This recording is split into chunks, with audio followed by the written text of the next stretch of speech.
Our speaker today is Dr. Seth Spielman from the University of Colorado. Seth is a social scientist who uses data-intensive and computationally intensive methods to study cities and their effects on people's health and well-being. He directs a research center focused on geographic aspects of the U.S. Census and has what he calls deep expertise. This is from your webpage, too. Oh. Deep expertise in census data and the American Community Survey. He also has expertise in GIS, market segmentation, geodemographics, urban planning, natural hazards, geovisualization, demography, and survey design. And technical expertise in simulation, agent-based modeling, spatial analysis, come on in, Ellen, visualization, and computational methods. He loves to solve complex problems in high-performance computing environments. Before his current position at Colorado, he was the Associate Director of the Brown University Initiative in Spatial Structures in the Social Sciences, and also was an Adjunct Associate Research Scientist and Assistant Professor at Columbia University, and also used to own a bookstore in New York City. Wow. Is it still around? Does Bookstore. I know New York City. New York City, okay. I was not paying attention. No, I efficiently ran it into the ground. Okay. Seth is currently on the lead on $1.5 million in active research grants. He has over 25 peer-reviewed publications and 14 invited lectures since 2010. He's the associate editor of Computers, Environments, and Urban Systems. Won the Michael Brainy Prize for Best Paper in Environment and Planning B. Are you still chair of the AAG GIS Specialty Group this year? Okay.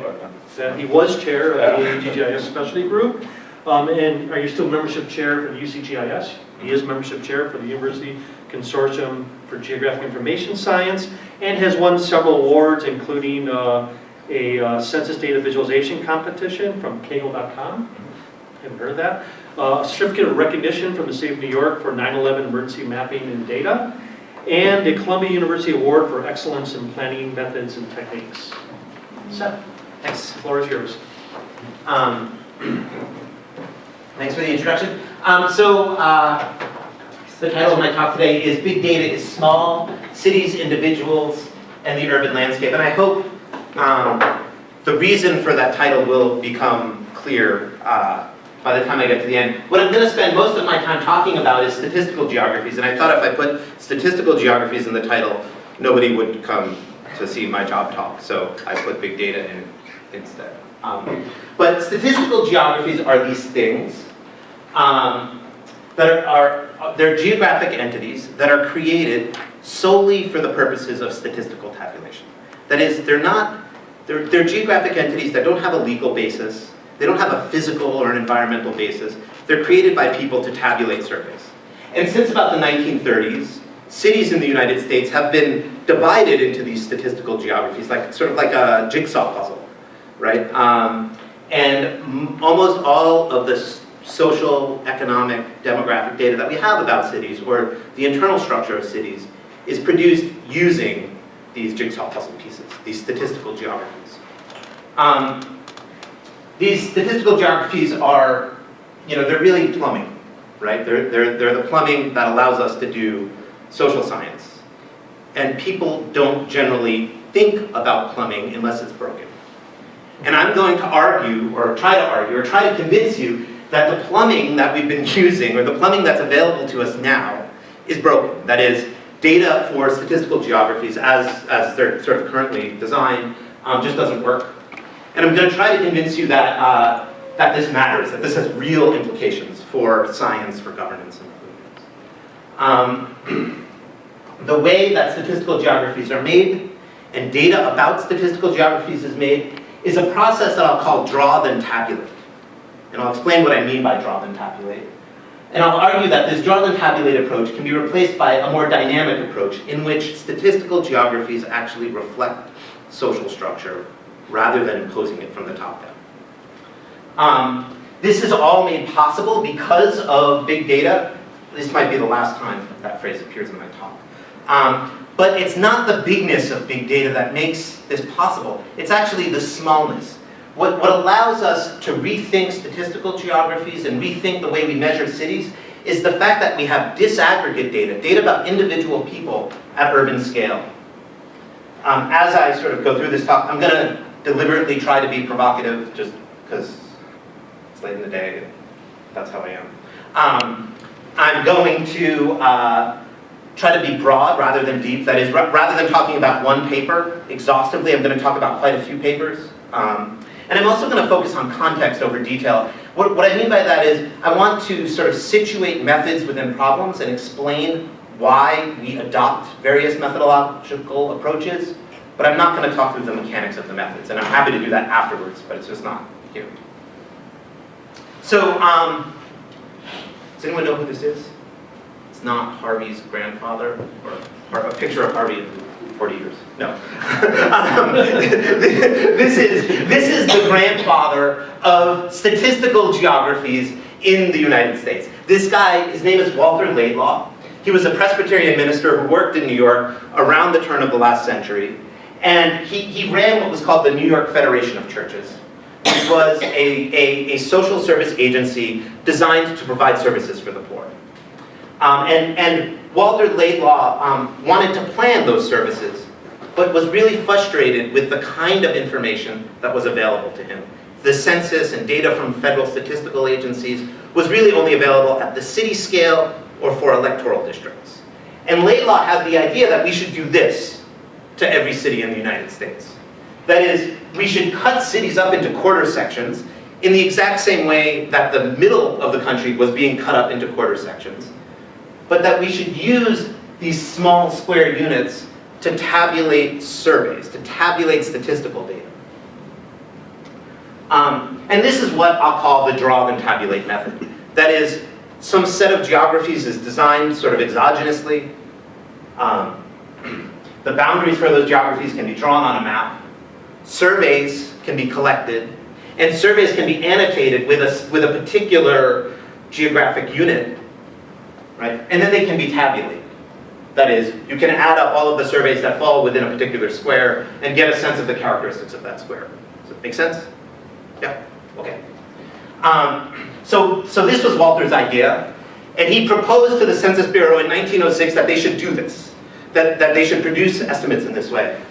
And they said, that's a great idea, but you tabulate the surveys. That is, we'll tell you which particular square our enumerator happens to be standing in, but you have to take all of those pieces of paper and add them up by hand.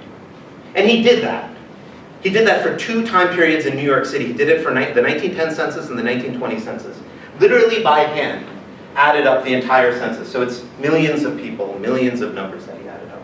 And he published these results in a book called Statistical Sources for Demographic Studies of Greater New York.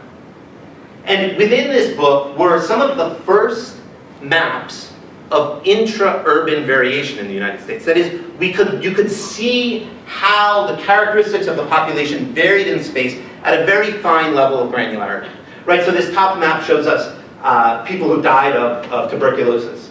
The initial cracked census tracts were called sanitary areas because they were made in conjunction with the Department of Health. So these sanitary areas show the tuberculosis mortality rate.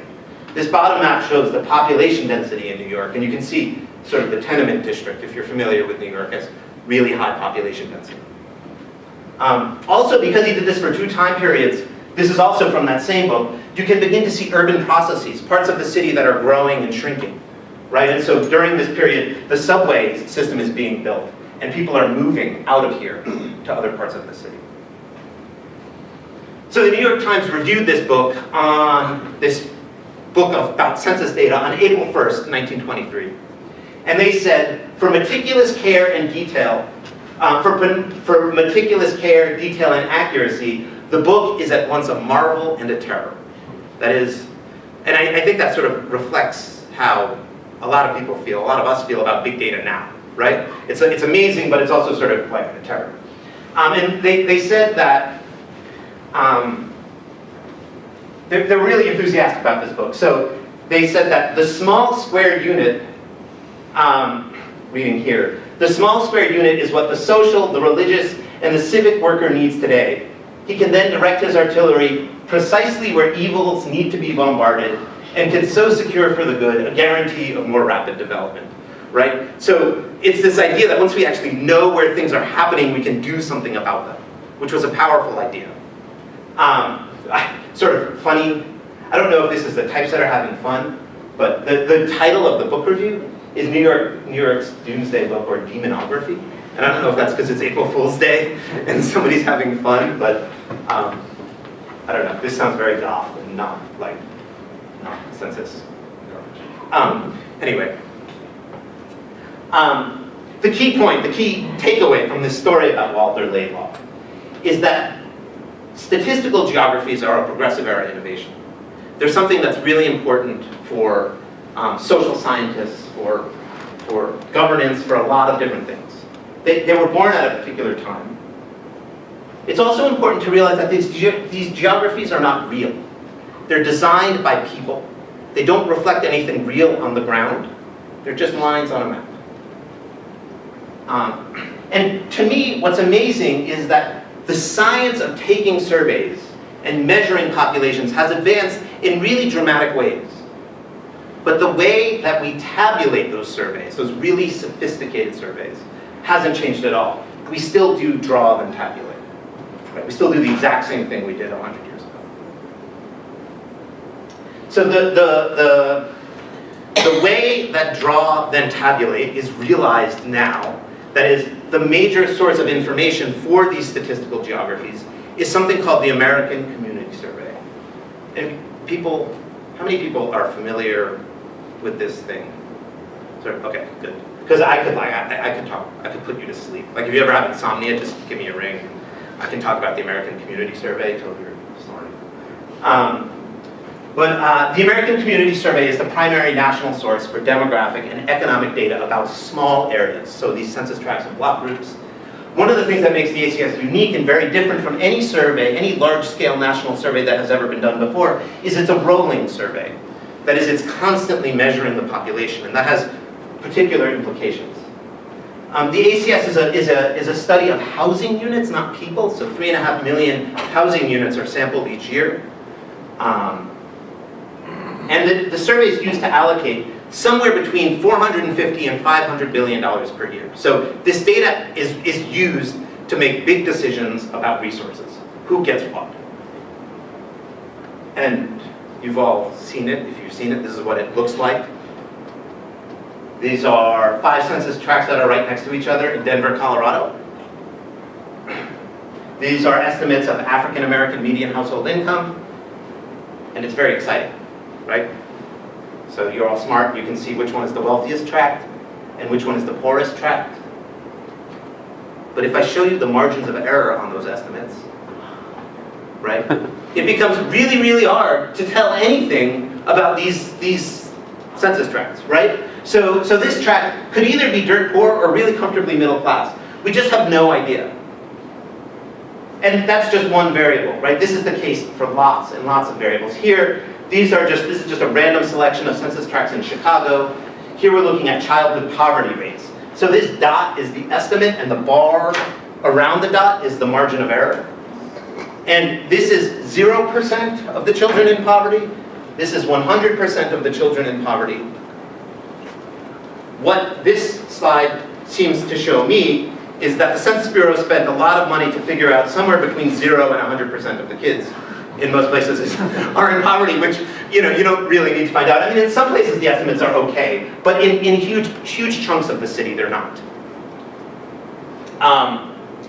And in fact, for this particular, for the flip side of this estimate, this is actually the percentage of children who are above the poverty line, which should be a better number than the number of children who are below the poverty line for statistical reasons that I can explain later. If you look at the flip side of this variable, the number of children who are below the poverty line, which is what you really care about if you want to do something about childhood poverty, in 72% of all census tracts, the margin of error is bigger than the estimate, which is crazy. Like, you know that something like 150 kids plus or minus 170 kids in a particular place live in poverty.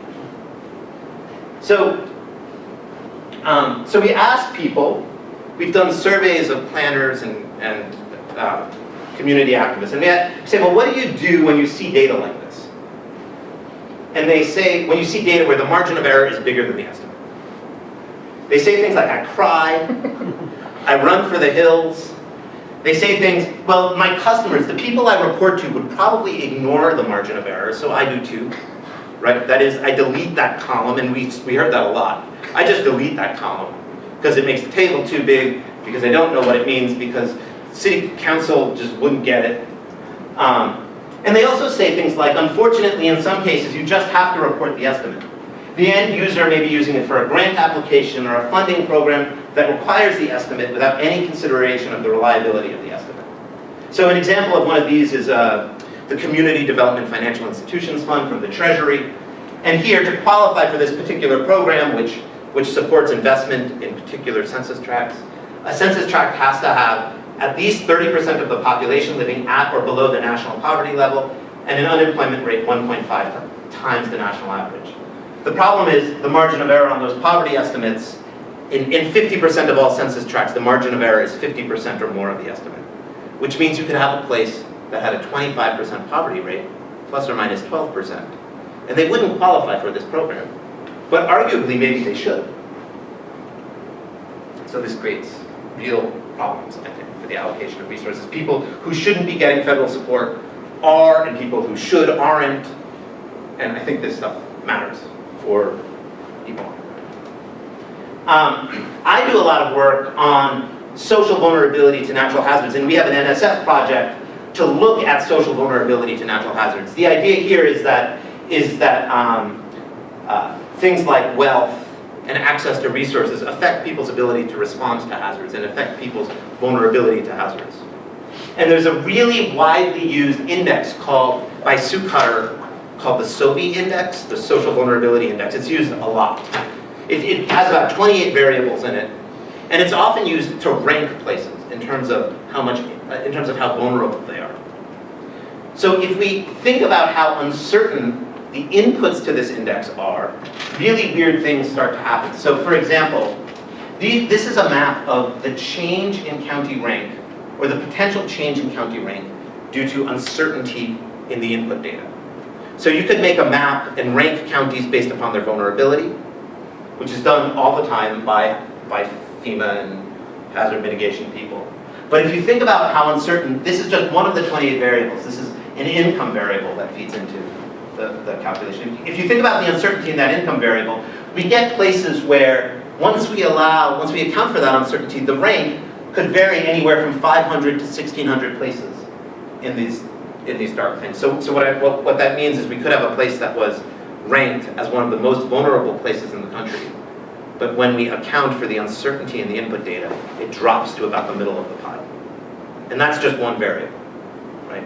And so if we do this for all variables, the situation is, it's very, very hard to do anything with demographic data in the United States. And also, this is at the county level, right? These are big things that should have pretty good estimates.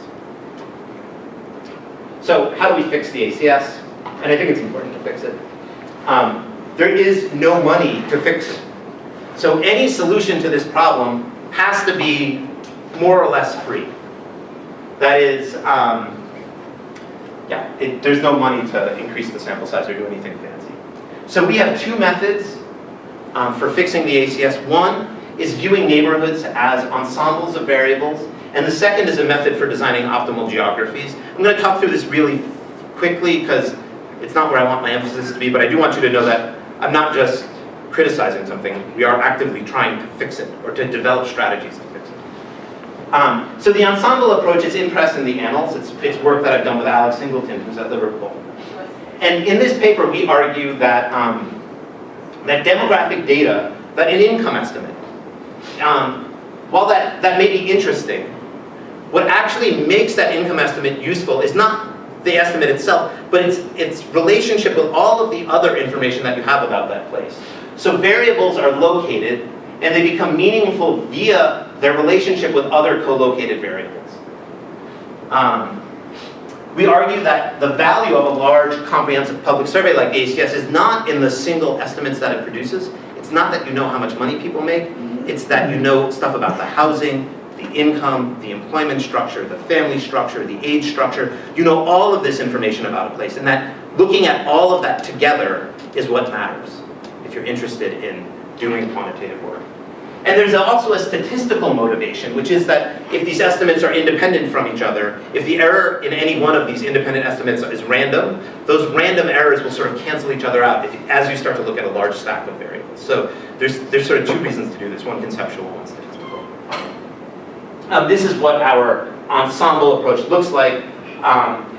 It's hard to sort of see it at a national scale, but these gray areas are sort of just,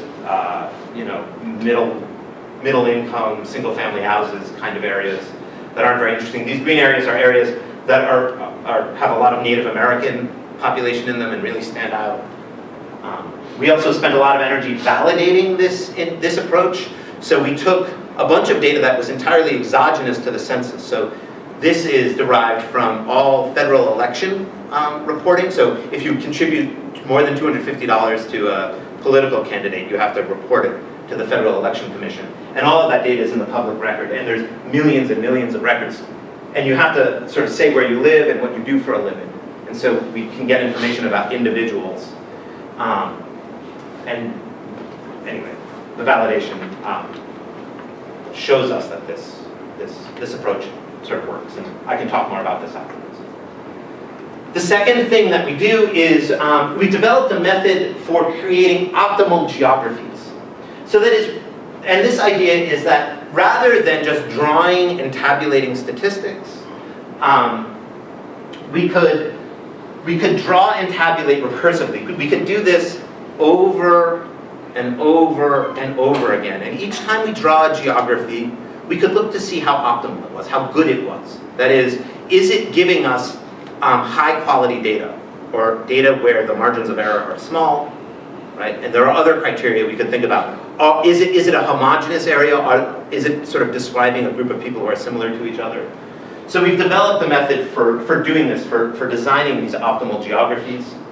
And the way the algorithm works is it will produce estimates that are below a threshold and where geographic data is maximized. So just to show you what this looks like, here we're looking at census tract level data describing the Washington, D.C. metro area. This is the district. This is the percentage of the population with a bachelor's degree or higher. This is the original input data. This is the data that comes out of our algorithm. The key thing to notice is that the major social gradients are the same, right? If you've ever been to DC, you know that the north and west is pretty wealthy, pretty affluent. The south and east is not, right? And you also know that there's a very particular dividing line that runs up and down through the city. And so the sort of general pattern in the data is preserved. If we look at the error in the data, the amount of uncertainty in the data, our algorithm, so things that are red have a margin of error that is so big they're difficult to use. The estimates are difficult to use. This process gives us data that has much smaller margins of error, and I'm happy to talk about this in more detail. The key idea here is that we're designing geographies to give us quality data.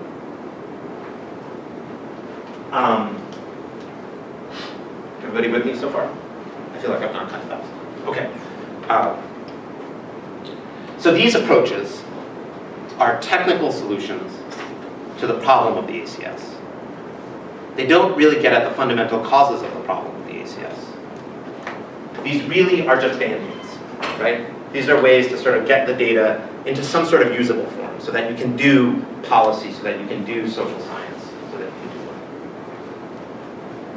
I think the fundamental problem with the way statistical geographies are produced and with the way the ACS is produced and the way we've sort of understood cities for a very long time is that the draw then tabulate approach hides social structure.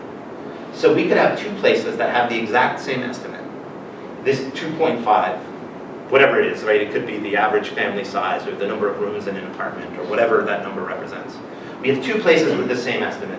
But underneath that statistical geography, which normally we can't see under here, right? We only get data for these aggregate things, right? But underneath that geography, there could be very, very different structures, very different organizations of things and of the population. And I think questions about how space is organized at this scale are really important and interesting, both from a sort of geographic perspective, right? What does it mean for people to live this way versus this way? How do people experience inequality, for example? Or what does segregation actually look like? So these questions about the organization of the population at the micro scale have both substantive theoretical implications as well as statistical implications, and we just don't know what's going on. I would argue, and I'll show you some evidence to support this question mark that we don't know what's going on. So I do a lot of work with the census from the 1880. And the reason I do a lot of work with the census from the 1880 is, as far as I know, right now, it's the only source of information that allows us to do this. And here, we are actually looking at a map of every single person in the city of Newark, New Jersey. And maps like this are really, really rare, right? Usually we have aggregate statistics. We don't know every single person and where they live. And so here, we have information about every single person in the city. Granted, it was a long time ago. The size of the dots represents the number of people of a given ethnicity in each building, so we can resolve down to the address. So it's actually not people, it's addresses, right? So we have this data. And I think this data allows us to design geographies by theory. What I mean by that is we can ask what differentiates social space. That is, rather than thinking about wealth or segregation or inequality as the property of some statistical unit, we could actually say, okay, we think that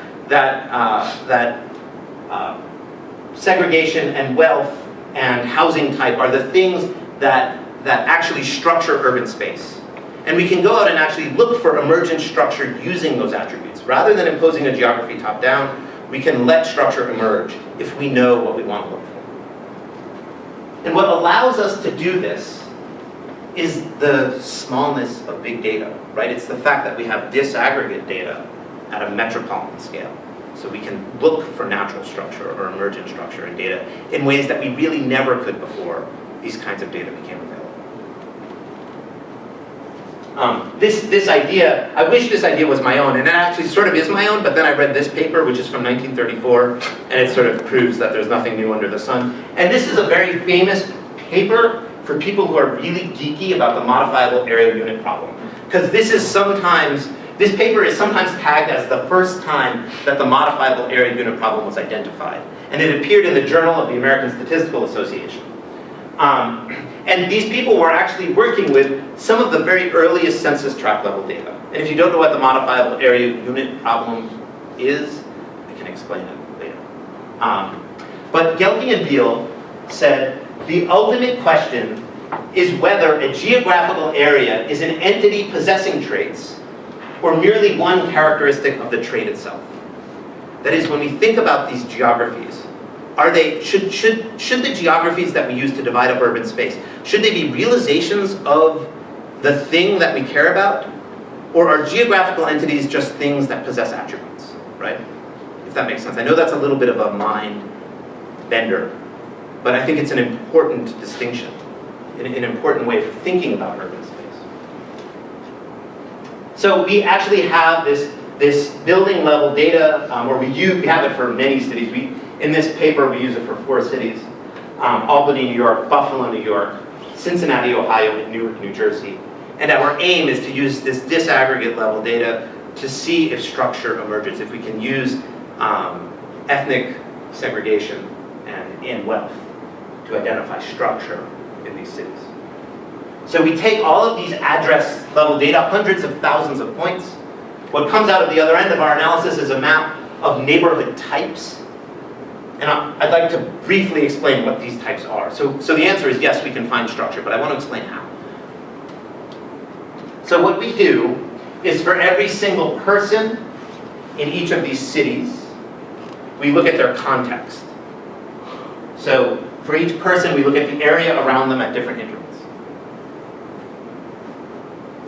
And that gives us a curve that might look something like this. So here we have a person who lives in an area where the immediate area around them is entirely the minority group, whatever that group is, right? This is totally schematic, right? Reds and greens. And there are no members of the majority group near them. But as you move out, the share of the minority group in the population declines and the share of the majority group increases. And we could overlay on top of this other attributes, like place is a place that has a lot of very low income Germans in it. And almost no English speakers, like no Yankees, no Irish. Germans, very low income. This purple place here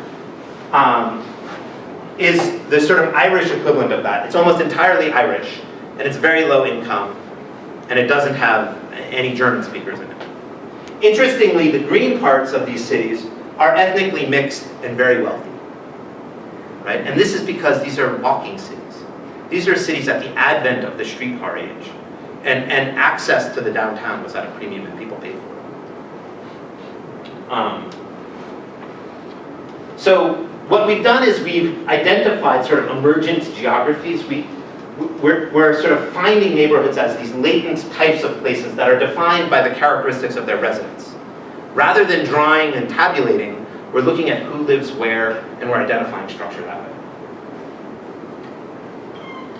And some fun, interesting stuff comes out of this, and I actually talked about this slide when I was last here, so apologies if it's a repeat.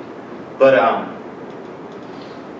one of the things that comes out of this is that we see a lot of diversity at the building level. So each one of these panels is a neighborhood type, right? This is the low-income German neighborhood that I mentioned. This is the low-income Irish neighborhood that I mentioned. And this is the wealthy mixed neighborhood that I mentioned. And on the left side of each one of these, there's a random sample of about 1,000 lines on each of these graphs. Each one of these lines represents the profile for an individual building. And what you see is that at the building scale, there's an enormous amount of heterogeneity in income. That you can sort of differentiate these neighborhood types based on income, but there's a lot of overlap at the micro scale. But once you sort of zoom out at the macro scale, if we were to look at the mean of all of those curves, we clearly see wealthy parts of the city and lower income parts of the city.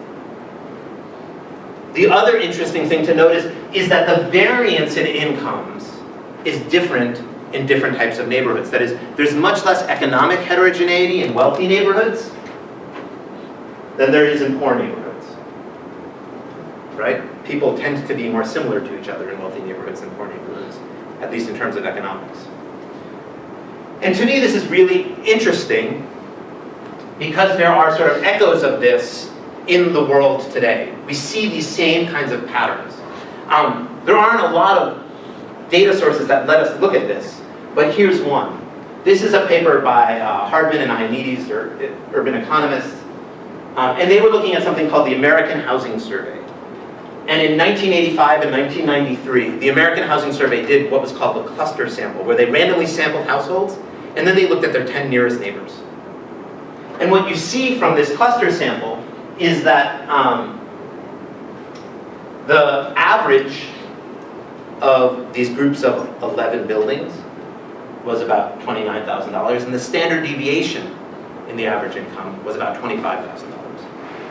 Right? There's crazy amounts of heterogeneity at the micro scale, and as geographers we like to think about spatial autocorrelation and our one law, but it doesn't seem to hold out when we're talking about social landscapes at the micro scale, at least not based on this. The same thing was true in 1993. Also, similarly, this is the Gini coefficient. What this is showing us is that there's much less variance in income this is all census tracts in the United States, and this is showing us that there's much less variance in incomes at the higher end of the income ladder than there is at the lower end of the income ladder, which is again also echoed in 1880, which is something that I find interesting. So, I think that this micro-scale, building-level data has enormous potential to transform the way we understand cities and to transform the way we produce statistical estimates of cities. And my NSF Census Center, this grant that I have, has given me access to some really unique data sources. And over the last 3 years and change, I've built a map that it looks exactly like those maps from 1880. So I have a map that includes 229 million addresses on it. It's every single person in the United States and where they live. I'm able to do this because the Census Bureau created what was called a geolocated sampling frame, and I'm exploiting a data source that they made for operational purposes, for scientific purposes. But this data includes 229 million addresses and every survey that has ever been completed by the people who live in that address. So I have a rich map with a lot of dots on it. And working with this is slow and it's hard work. It actually was really hard to get this together. But we have this. And I think over the next 3-5 years, or what I hope to do over the next 3 to 5 years, is to bang on this thing. And I think doing that will allow us to potentially improve the quality of census data. That is, we can actually implement this idea of designing for quality, that is, creating geographies that yield quality data, right? And those might vary in size, and those might be hard for people to swallow, but we can think about what an optimal geography is. I also think it can give us really important insights into sort of lived experience, into the nature of social structure in urban America and how it varies across space and across demographic factors. I think we can do work that really hasn't been possible previously. And I'm excited about that. And we now, I have a, I can talk about how we're going to do this, but I won't. So just to wrap up, I think that statistical areas or these statistical geographies are important tools. They allow us to understand intra-urban patterns. And I think this is why Walter Laidlaw's idea took off, is because these small square units are important. I think that these statistical areas really structure our quantitative understanding of urban space. But it's also important to realize that they're designed by people, that people have basically drawn lines on a map, and to think of them critically as a product of sort of human design, and to think about how that design could be done better, or what that implies. I think the current data for these statistical geographies is really bad, and we can patch it via a variety of methods. And I think that our reliance on these statistical geographies in the sort of spatial social sciences has masked really important questions about the microstructure of cities, that is, how people live within those things. And I think those are really interesting questions and important questions. And I think these new forms of big data allow us to engage with these questions in exciting ways. And I'm calling this map that I made big data, but it's not big data in the traditional sense of somebody did something online. This is fully representative of the American population, which is something that I think is very, very rare in this big data world. Finally, I think it's hard to measure something that you don't understand. That is, it's very hard to come up with better ways of measuring neighborhoods when we don't really know how they're organized. And I think to have better neighborhood statistics, census tract, census block level statistics, we need a better understanding of how these things are organized. And I think the map that we're working on. And that's all I wanted to say. Right on.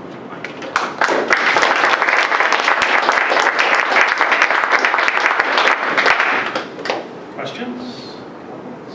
Oh, Yeah. so when you say you have a map, are you allowed to show that map to us?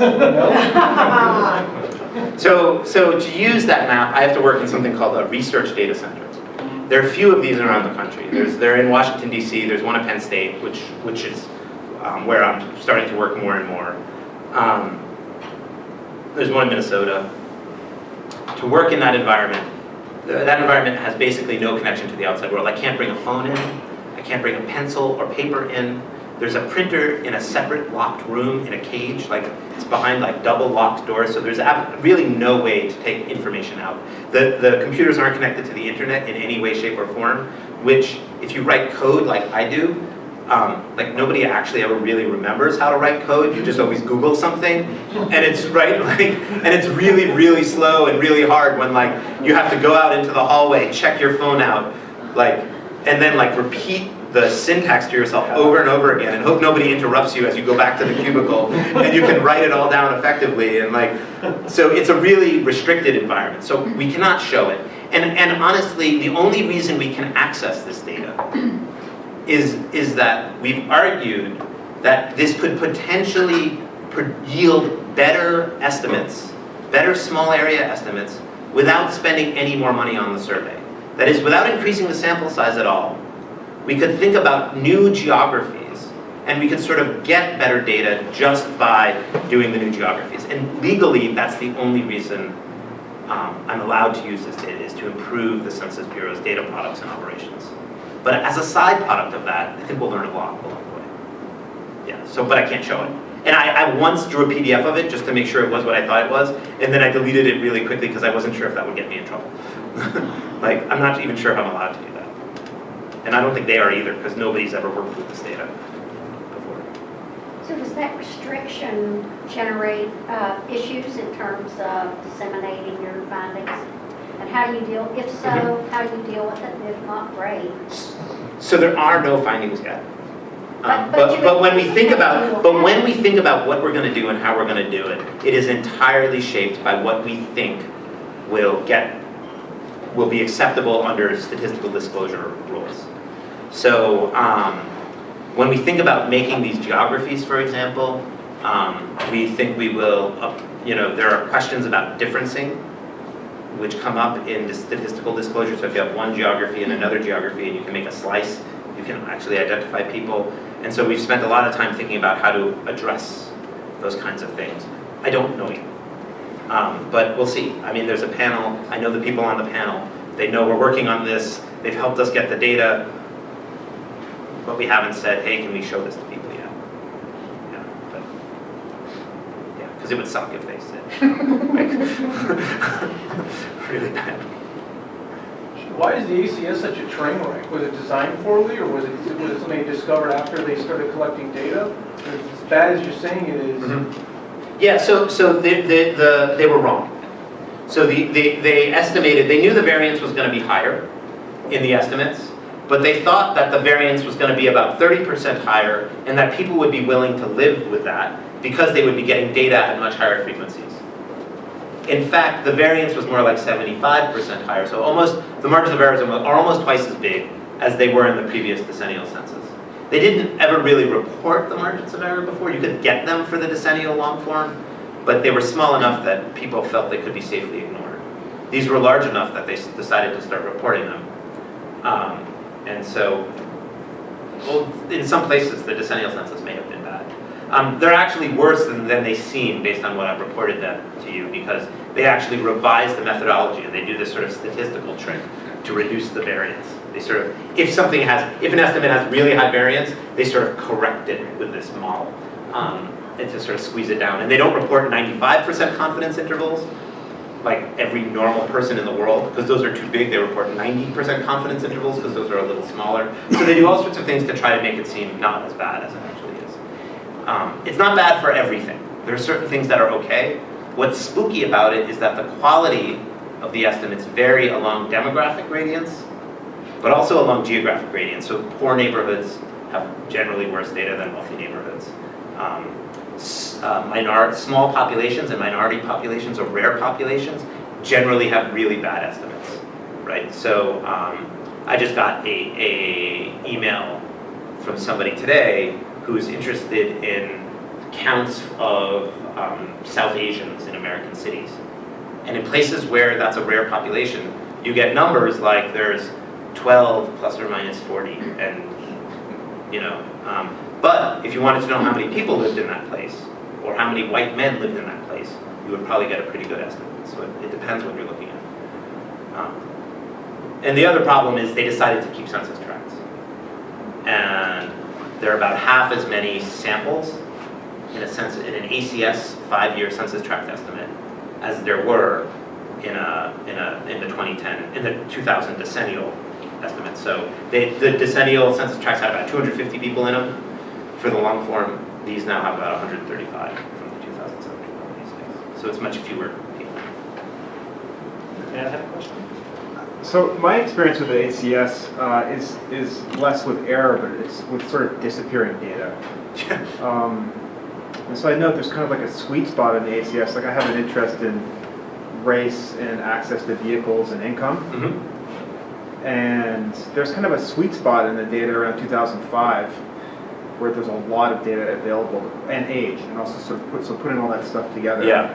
But then as you sort of move towards the 2010 decennial census, that data actually kind of disappears. It's kind of not available. Yeah. And now it appears that it's not even being collected. In fact, the schedule that it's supposed to be on for the 2010 decennial census is...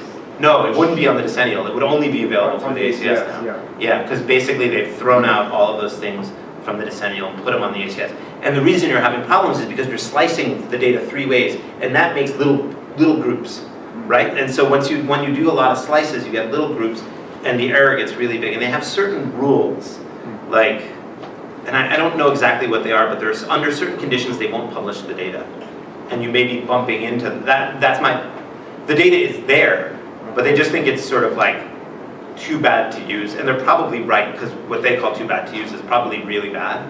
But there are other ways to get that, and I can talk to you about that might be useful.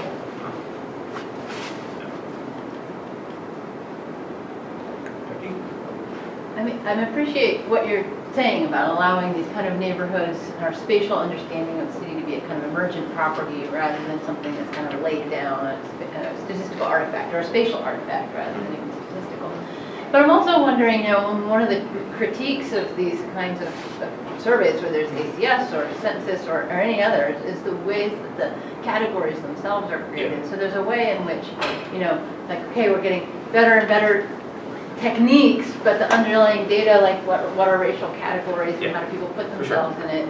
For sure.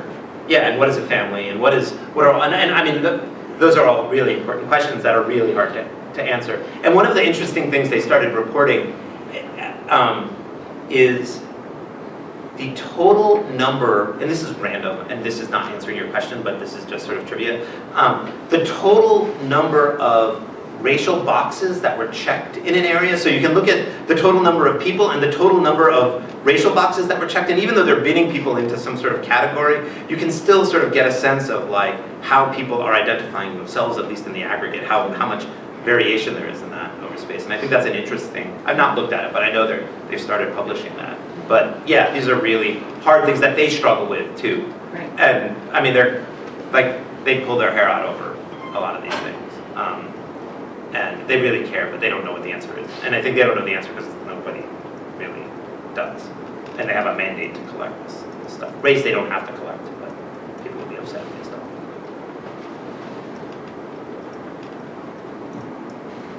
So I noticed that study that talked about the formulation of the database, et cetera, was NSF funded. You said the NSF Center. That's what you call it. But do you also get funding from the U.S. Census? Do they actually fund you for this? They do. They do through the NSF. Okay. So it's a regular NSF proposal, and the mechanism is the NSF, and it's like regular program officer. But this program was a joint effort of the NSF and the census, and so together they put their money together.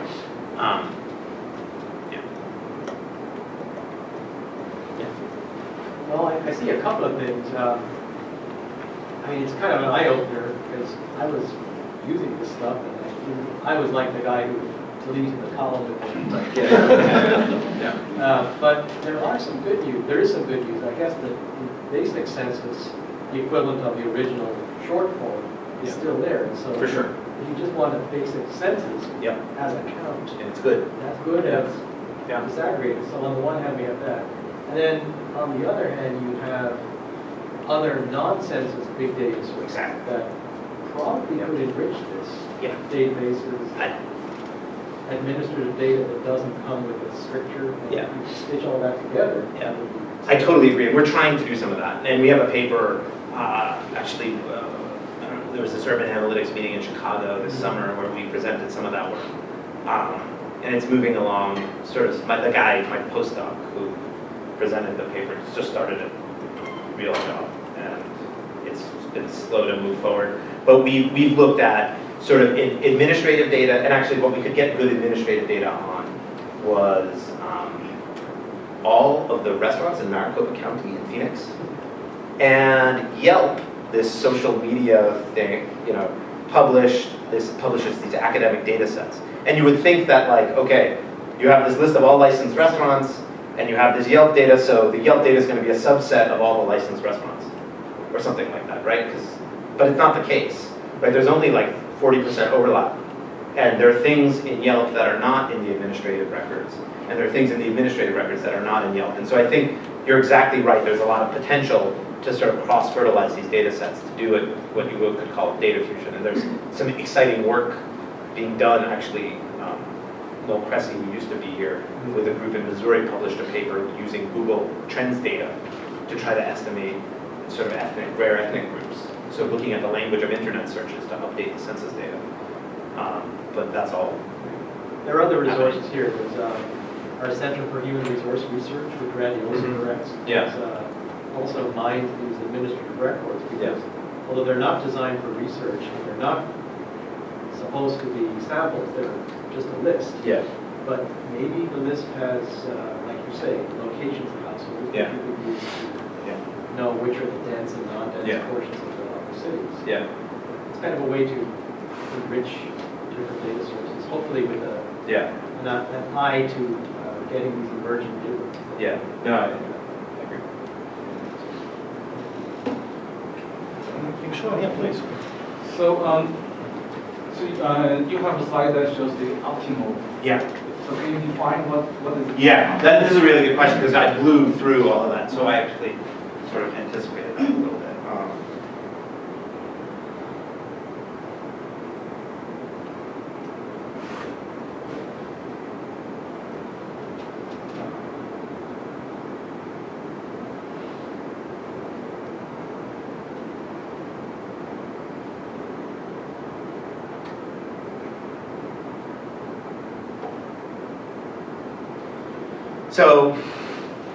So right now, we're working in the paper where we publish this algorithm, we're using the public use data. And so let's pretend we had this input data. And the way the algorithm works, right? The reason the algorithm works is if you group two census geographies together, you reduce the margin of error because you boost the sample size. Right? So you have more information on which your estimate is based. So if we had, for example, these 4 input geographies, and let's say these blue ones were high income and these yellow ones were low income, and they all had relatively large margins of error, about the same margin of error, but large. And we wanted to group them together. There's a question of what would the best way to be to do that. So we can group them together horizontally, right? In which case we would take a wealthy neighborhood and a low income neighborhood, and we would make a new middle income neighborhood, which would have more precise data, right? The margin of error would be smaller, but we would make a middle income neighborhood where there was none on the map, right? And this is the classic sort of modifiable area unit problem stuff, right? So the optimization problem is, you know, how do we hit some user specified level of uncertainty while minimizing the amount of heterogeneity within the output unit, right? So we want these to be as homogeneous as possible, which doesn't mean they're going to be homogeneous, it just means they're going to be as homogeneous as possible. And we also want to minimize the amount of aggregation that we do. So there are going to be a lot of possible solutions. For us, the best one is the one that has the most output geographies. And so we have this sort of mix of constraints, and our objective function is really, it's actually a multivariate sort of measure of heterogeneity. So you have to do that for different variables. Right. We do this for, we can do this, we've done this a lot of different times, a lot of different ways. Okay. Right, and we have actually in the paper, which I was hoping would be out today or tomorrow, it's not, it should be out any minute in PLOS 1, which is open access. We do a bunch of different scenarios. We do a poverty scenario, a housing scenario, transportation scenario. The problem is when you do a transportation scenario and a poverty scenario, you get different. Right. Exactly. And so you know, this is not perfect, right? And so we have a working group at the Census Bureau, and we're going to be meeting at something called the ACS Users Conference to think about sort of a core set of variables that would be sort of that everybody would care about, that could form the basis of these things. Because you can always do these custom ones, but if we're talking about publishing something, we wanted to sort of have all the variables that people care about most that they can't get from other places. And we don't know exactly what those are, so we're talking to other people that do. So these geographies are totally different. How do you do like a crossover study? What if I want to study transportation and poverty, for example? And and you wanted precise data. So you would have to sort of put both of them in the pot and stir together and see what came out. I mean, I think that's not ideal. Like transportation data is, like if you're interested in studying bicycle commuting or something like that, like active commuting, to get data that is usable, you often have to combine like, you'll take a whole city of 500 census tracts and cut it up into like 4 pieces. Because that's such a rare behavior. Like the ACS is not the thing to be using. Even though the data is published, you just shouldn't be doing that. People who drive alone to work, you can probably get pretty good data of them. But certain things you can't. So. One more question? Okay, well, thank you, Seth.